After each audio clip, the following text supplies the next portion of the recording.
ওম শান্তি। ৯-১২-২০২৪ প্রাতঃমূল্যে ওম শান্তি বাপদাদা মধুবন। বাবা বলেছে, মিঠে বাচ্চে, বিনাশের আগে সবাইকে বাবার পরিচয় দিতে হবে। ধারণা করে অন্যকে বোঝাও, তাহলেই উঁচু পথ পাবে। তো বিনাশের আগে সবাইকে বাবার পরিচয় দিতে হবে, আর নিজে ধারণা করে যদি আমরা অন্যকে বোঝাই তাহলে উঁচু পথ পাব। প্রশ্ন, রাজযোগী স্টুডেন্টদের বাবা কি ডাইরেকশন দেয়?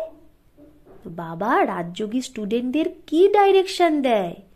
উত্তর, তোমাদের ডাইরেকশন বাবা এটাই দেয় যে এক বাবার হয়ে তারপরে অন্য কারোর সাথে দিল লাগানো উচিত নয়, প্রতিজ্ঞা করে আর পতিত হওয়া উচিত না। তোমরা এইরকম সম্পূর্ণ পাবন হয়ে যাও যাতে বাবা আর টিচারের ইয়াদ অটোমেটিক নিরন্তর ইয়াদ থাকে। তো বাবা বলছে এমন পাবন হয়ে যাও যেন বাবা আর টিচারের ইয়াদ সতই নিরন্তর থাকে। এক বাবাকেই ভালোবাসো, তাকেই ইয়াদ করো, তো তুমি অনেক শক্তি পেতে থাকবে। ওম শান্তি। রুহানি বাবা বসে বোঝায় তখন যখন এই শরীর আছে। সম্মুখী তো বাবা বোঝায়, যে সম্মুখে বাবা যেটা সম্মুখে বোঝায় সেটাই আবার লিখিত রূপে সবার কাছে যায়। তোমরা এখানে আসো, মানে মধুবনে আসো সম্মুখে শোনার জন্য।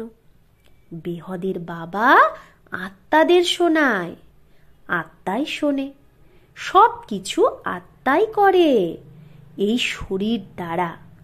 তাই প্রথমে নিজেকে অবশ্যই আত্মা ভাবতে হবে। গায়নও আছে না, আত্মা পরমাত্মা আলাদা ছিল অনেককাল। সব থেকে প্রথমে বাবার কাছ থেকে কে বিছড়ে গেছে? এখানে পাট বাজানোর জন্য কে আলাদা হয়েছে? তো তোমাদেরকে যদি জিজ্ঞেস করা হয় কতদিন তোমরা বাবার থেকে আলাদা আছো, তো তোমরা কি বলবে? আমরা বলবো ৫,০০০ বছর। পুরো হিসাব আছে না? এটা তো তোমাদের বাচ্চাদের ঠিক মালুম আছে, তোমরা জানো যে কি করে নাম্বার বার পরমধাম থেকে আত্মারা এখানে পাট বাজাতে আসে। বাবা যে ওপরে ছিল সেও এখন নিচে চলে এসেছে। কেন এসেছে? তোমাদের সবার ব্যাটারি চার্জ করতে। এখন বাবাকে ইয়াদ করতে হবে। এখন তো বাবা সম্মুখে আছে না। ভক্তি মার্গে তো বাবার অকুপেশন কি সেটা কেউ জানে না। নাম, রূপ, দেশ, কাল কিচ্ছু জানে না। তোমরা তো বাবার নাম, রূপ, দেশ, কাল সব জানো। তো নাম কি? বাবা শিব। রূপ কি? জ্যোতির্বিন্দু। দেশ কোথায়? পরমধাম। কাল সঙ্গম যুগে আসে বাবা। তো তোমরা জানো এই রথ দ্বারা, রথ মানে শরীর, কার শরীরে বাবা আসে? ব্রহ্মার রথ দ্বারাই বাবা আমাদের সবাইকেই রাজ বোঝায়। রচয়িতা রচনার আদি মধ্য অন্তের রাজ বোঝায়। এটা কত সূক্ষ্ম! এই মনুষ্য সৃষ্টিরূপী ঝাড়ের বীজ রূপ এক বাবাই, সে এখানে অবশ্যই আসে।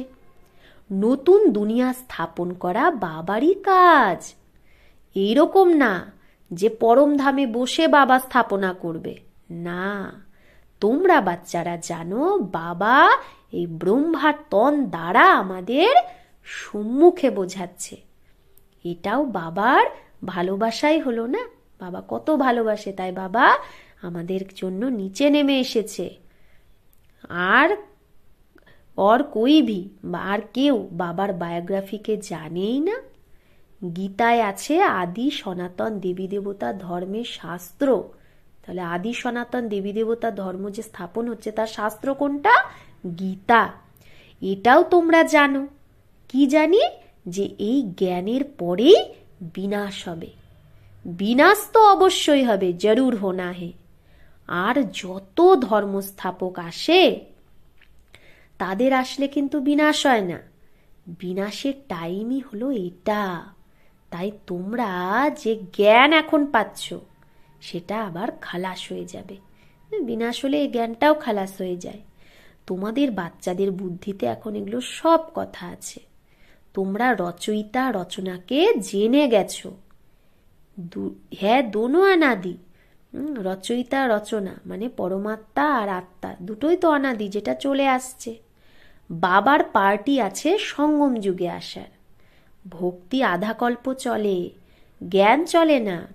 জ্ঞানের বর্ষা আধা কল্পের জন্য পাওয়া যায়, তাই না? আমরা যে জ্ঞান নিচ্ছি এখন তার বর্ষা মানে প্রালব্ধ সত্য ত্রেতায় পাবো আধা কল্প। জ্ঞান তো একবারই, শুধু সঙ্গমেই পাওয়া যায়। এই ক্লাস তোমাদের একবারই চলে। এই কথা ভালোভাবে বুঝে তারপরে অন্যদেরও বোঝাতে হবে। পদের সারা ব্যাপারটাই সার্ভিসের ওপর। পদ নির্ভর করছে সার্ভিসের ওপর। তোমরা জানো পুরুষার্থ করে এখন নতুন দুনিয়ায় যেতে হবে, ধারণা করে অন্যকেও বোঝাতে হবে। এর ওপরেই তোমাদের পদ নির্ভর করছে। বিনাশ হওয়ার আগে সবাইকে বাবার পরিচয় দিতে হবে, আর রচনার আদি মধ্য অন্তের পরিচয় দিতে হবে। তোমরাও বাবাকে ইয়াদ করো, যাতে জন্ম জন্মান্তরের পাত কেটে যায়। যতদিন বাবা পড়াতে থাকবে ততদিন বাবাকে ইয়াদও তো করতে হবে অবশ্যই, না? বাবা যতদিন পড়াচ্ছে ততদিন বাবাকে ইয়াদ করতে হবে। পড়ায় যে তার সাথে যোগ থাকে না, টিচার পড়ায় তো টিচারের সাথে যোগ তো থাকে। যোগ ছাড়া কি করে পড়বে টিচারের সাথে কানেকশন না থাকলে?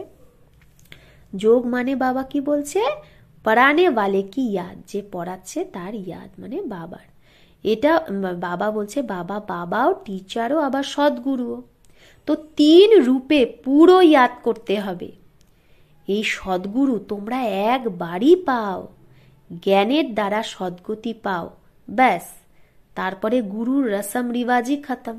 এই যে আমরা একবার জ্ঞান পেয়ে যাচ্ছি, সদ্গতি হয়ে যাচ্ছে, তো আধা কল্প সত্য ত্রেতায় আমাদের গুরু করতেই হবে না।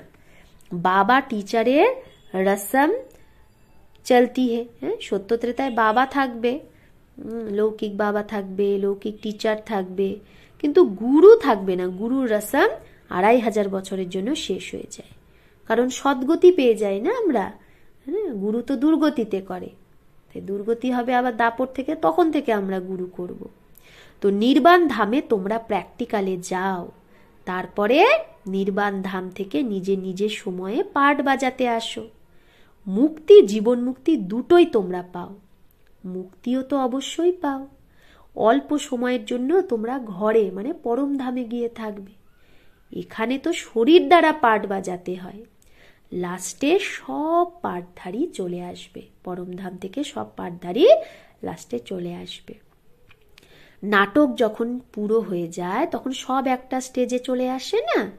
তো এখনো সব একটার স্টেজে এসে জড়ো হয়েছে। কত ঘোর ঘমসান, তাই না? কত এখন লোক সংখ্যা বেড়ে গেছে, তো সব আত্মা চলে এসেছে। সত্যযুগ আদিতে এত ঘমসান ছিল না, এত ভিড় ছিল না। এখন তো কত অশান্তি। তো এখন যেরকম বাবার কাছে সৃষ্টির নলেজ আছে, সেরকম আমাদের বাচ্চাদের মধ্যেও সেই নলেজ আছে। বীজের যে নলেজ আছে না, হামারা ঝাড় कैसे বৃদ্ধি পাকার, বীজের নলেজ কি থাকে? বাবার নলেজ আছে যে কিভাবে এই মনুষ্য সৃষ্টিরূপী ঝাড়টা বৃদ্ধি পেয়ে আবার শেষ হবে। এখন তোমরা বসে আছো নতুন দুনিয়ার স্যাপলিং লাগাচ্ছ, চারা গাছ, অথবা আদি সনাতন দেবী দেবতা ধর্মের স্যাপলিং লাগানোর জন্য। তোমরা জানো এই লক্ষ্মী নারায়ণ রাজ্য কি করে পেয়েছে। তোমরা জানো এখন আমরা নতুন দুনিয়ার প্রিন্স হব, রাজকুমার। ওই দুনিয়ায় যারা থাকে তারা তো নিজেকে মালিকই বলবে না, যেরকম এখনো সবাই বলে ভারত আমার দেশ। তো তোমরাও বোঝো এখন আমরা সঙ্গমে দাঁড়িয়ে আছি, শিবালয়ে যাব। ব্যাস, এখন গেলাম কি গেলাম, আমরা গিয়ে শিবালয়ের মালিক হব। তোমাদের এম অবজেক্টই এটা, যথা রাজা রানী তথা প্রজা, সবাই শিবালয়ের মালিক হয়ে যায়। বাকি রাজধানীতে তো ভিন্ন ভিন্ন স্ট্যাটাস হয়, সেখানে উজির আদি হয় না। উজির মানে যে পরামর্শ দেয়, ওখানে রাজা রানীর এত বুদ্ধি, পরামর্শ দানের কাউকে দরকারই হয় না। উজির তখন হয় যখন আত্মারা পতিত হয়ে যায়, রাজা রানীও পতিত হয়ে যায়, তখন পরামর্শদাতার দরকার, মানে দাপরে।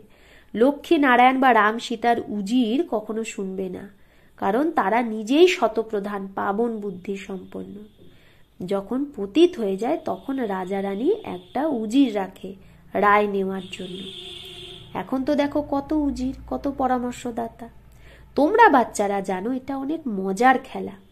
খেলা সদা মজারই হয় না, সুখও হয় দুঃখও হয়। এই বেহদের খেলাকে তোমরা বাচ্চারাই জানো, এতে কান্নাকাটির কোনো ব্যাপারই নেই। গায়ও না, যেটা হয়ে গেছে সেটাকে দেখো। বনি বানাই বন রহি, হ্যাঁ, এগুলো সব বানানোই আছে। এই নাটক তোমাদের বুদ্ধিতে আছে, আমরা এই নাটকের অ্যাক্টার। আমাদের 84 জন্মের পাঠ অ্যাকিউরেট, অবিনাশী। যে যে জন্মে যে অ্যাক্ট করে সেটাই আবার করবে। আজ থেকে 5000 বছর আগেও তোমাদের বাবা এটাই বলেছিল। কি বলেছিল? নিজেকে আত্মা ভাবো। গীতাতেও অক্ষর আছে। তোমরা জানো বরাবর আদি সনাতন দেবী দেবতা ধর্ম যখন স্থাপন হয়েছিল, তো বাবা বলেছিল দেহের সব ধর্ম ছেড়ে নিজেকে আত্মা ভাবো আর বাবাকে ইয়াদ করো। মনমনা ভাবের অর্থ তো বাবা ভালো করে বোঝায়। ভাষাও এটাই ছিল। এখানে দেখো কত ঢের ভাষা, ভাষার উপরেও কত হাঙ্গামা হয়। ভাষা ছাড়া তো কাজই চলবে না। এইরকম ভাষা শিখে আসে যে নিজের মাতৃভাষায় ভুলে যায়। যে বেশি ভাষা শেখে সে আবার প্রাইজও পায়। যত ধর্ম তত ভাষা হবে। সেখানে তো তোমরা জানো আমাদেরই রাজত্ব হবে, আর ভাষাও একটাই হবে। কি ভাষা? শুদ্ধ হিন্দি ভাষা।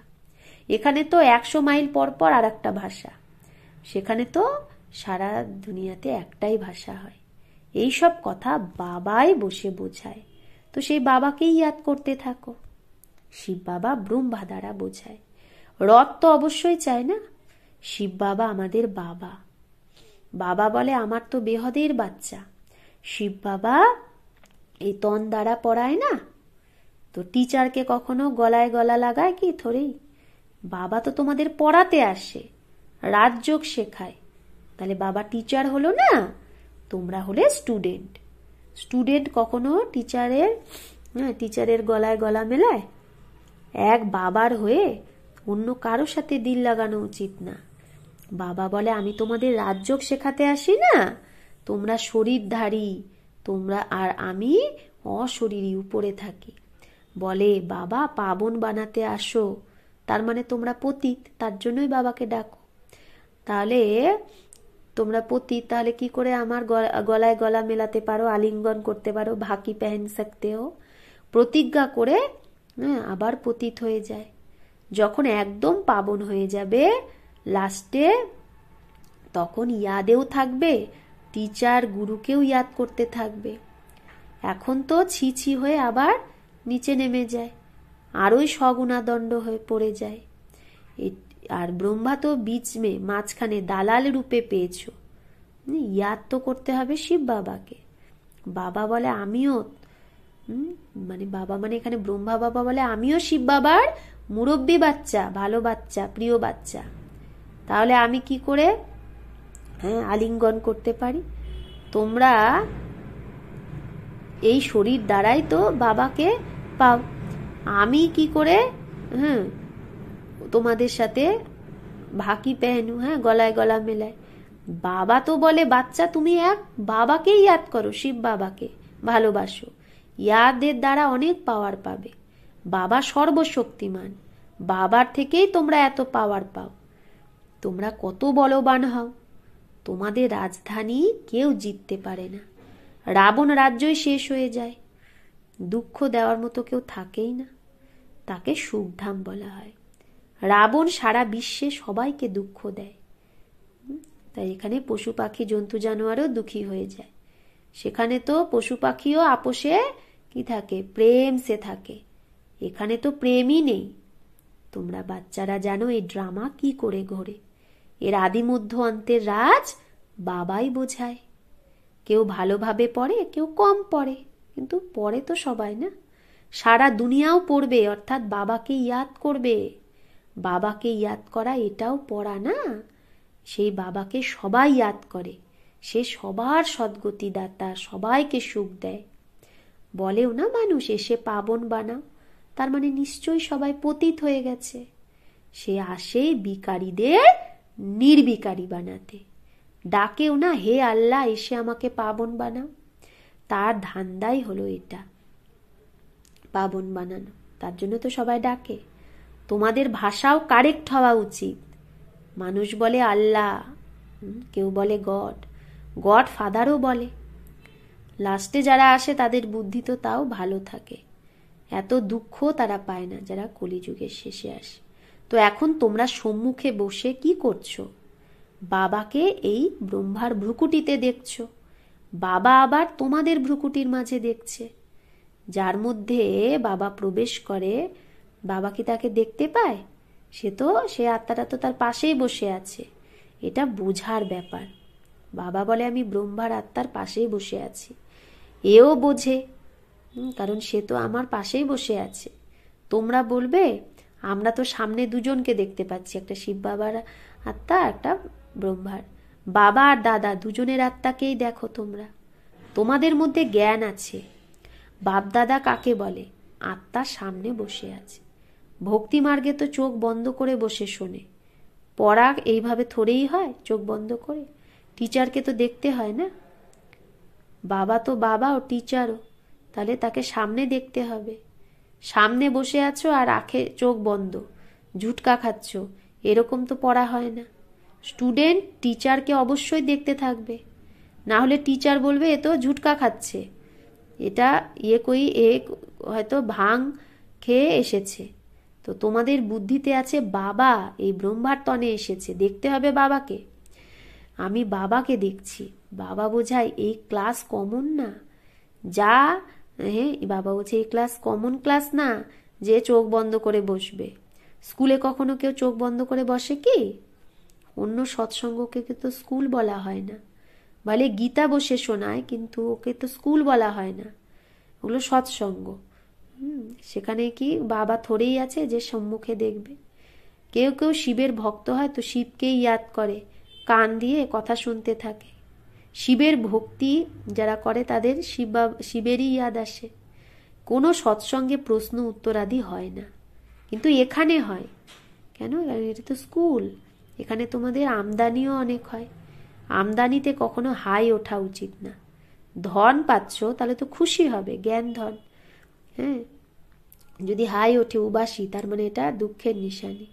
বিমার যদি হও বা সর্বশান্ত হয়ে যাও তবে হাই ওঠে। পয়সা যদি পেতে থাকো তো কখনো উবাসী আসবে না, হাই উঠবে না, আর আলস্য আসবে না। বাবা ব্যাপারীও না। ব্রহ্মা বাবা ব্যাপারীও তো ছিল। রাতে স্টিমার আসতো তো রাতে জাগতে হতো। কোনো কোনো বেগম রাতে আসতো তো শুধু ফিমেলদের জন্যই সেটা খোলা থাকতো। বাবাও বলে প্রদর্শনী আদিতে ফিমেলদের জন্য খাস দিনে রাখো। বাবা বলছে প্রদর্শনী আদিতে ফিমেলদের জন্য খাস দিন রাখো, তাহলে অনেকে আসবে। পর্দে নশিন ভি আয়েঙ্গে। শুধু ফিমেলদের জন্য রাখলে যারা পর্দার ভেতরে থাকে, যারা বাইরে বেশি যায় না, সেই মহিলারাও আসবে। অনেকেই পর্দা নশিন থাকে, বাইরে বেরোয় না। মোটরেও পর্দা থাকে। এখানে তো আত্মার ব্যাপার। জ্ঞান পেয়ে গেলে পর্দাও খুলে যাবে। সত্যযুগে পর্দা আদি হয় না, এখানে তো প্রবৃত্তি মার্গের জ্ঞান না। তো বাবা আজকে কি বলো, সত্যযুগে পর্দা আদি হয় না, যে লুকিয়ে থাকবে, ঘোমটা পরে থাকবে, এরকম না। এখানে তো প্রবৃত্তি মার্গের জ্ঞান না। अच्छा, मीठे मीठे सिकिलधे बच्चों प्रति माता पिता बाप दादा का याद प्यार और गुड मॉर्निंग। रूहानी बाप की रूहानी बच्चों को नमस्ते। हम रूहानी बच्चों की रूहानी माता पिता बाप दादा को याद प्यार गुड मॉर्निंग, नमस्ते नमस्ते नमस्ते। शुक्रिया बाबा, आपको लाख लाख शुक्रिया। ধারণার জন্য মুখ্য সার এক। এই খেলা খুব মজার বানানো আছে, এতে সুখ আর দুঃখের পার্ট সেট আছে, তাই এখানে কান্নাকাটির কোনো ব্যাপারই নেই। বুদ্ধিতে যেন থাকে বনি বানাই বন রহি, এটা বানানোই আছে। তাই যেটা পাস্ট হয়ে গেছে তার চিন্তন করা উচিত না। 2, এটা কমন ক্লাস না, এখানে চোখ বন্ধ করে বসা উচিত না, টিচারকে সামনে দেখতে হবে, উবাসী আদি করলে হবে না, হাই তুললে হবে না। উবাসী হাই তোলা মানে দুঃখের নিশানি, গমের নিশানি। বরদান, সন্তুষ্টতার 3 সার্টিফিকেট নিয়ে নিজের যোগী জীবনের প্রভাব যে ফেলবে সেই সহজ যোগী ভব। তো সন্তুষ্টতার 3 সার্টিফিকেট নিয়ে নিজের যোগী জীবনের প্রভাব যে ফেলবে সেই সহজ যোগী ভব। সন্তুষ্টতা যোগী জীবনের বিশেষ লক্ষ্য। যে সদা সন্তুষ্ট থাকে আর সবাইকে সন্তুষ্ট করে তার যোগী জীবনের প্রভাব অন্যের ওপরেও অটোমেটিক পড়ে। যেরকম সায়েন্সের সাধনের বায়ুমণ্ডলের ওপর প্রভাব পড়ে, সেরকম সহজ যোগী জীবনেরও প্রভাব হয়। যোগী জীবনের 3টে সার্টিফিকেট, এক হলো নিজের প্রতি সন্তুষ্ট, দ্বিতীয় বাবা সন্তুষ্ট, আর তৃতীয় লৌকিক অলৌকিক দুটো পরিবারই সন্তুষ্ট। স্লোগান, স্বরাজ্য তিলক বিশ্ব কল্যাণের তাজ আর স্থিতির তক্তে বিরাজমান যে থাকে সেই রাজযোগী। তাহলে যে স্বরাজ্য তিলক, স্বরাজ্যরূপী তিলক পরে, বিশ্ব কল্যাণের তাজ পরে আর স্থিতির সিংহাসনে বসে, সেই হলো রাজযোগী। আচ্ছা, ওম শান্তি।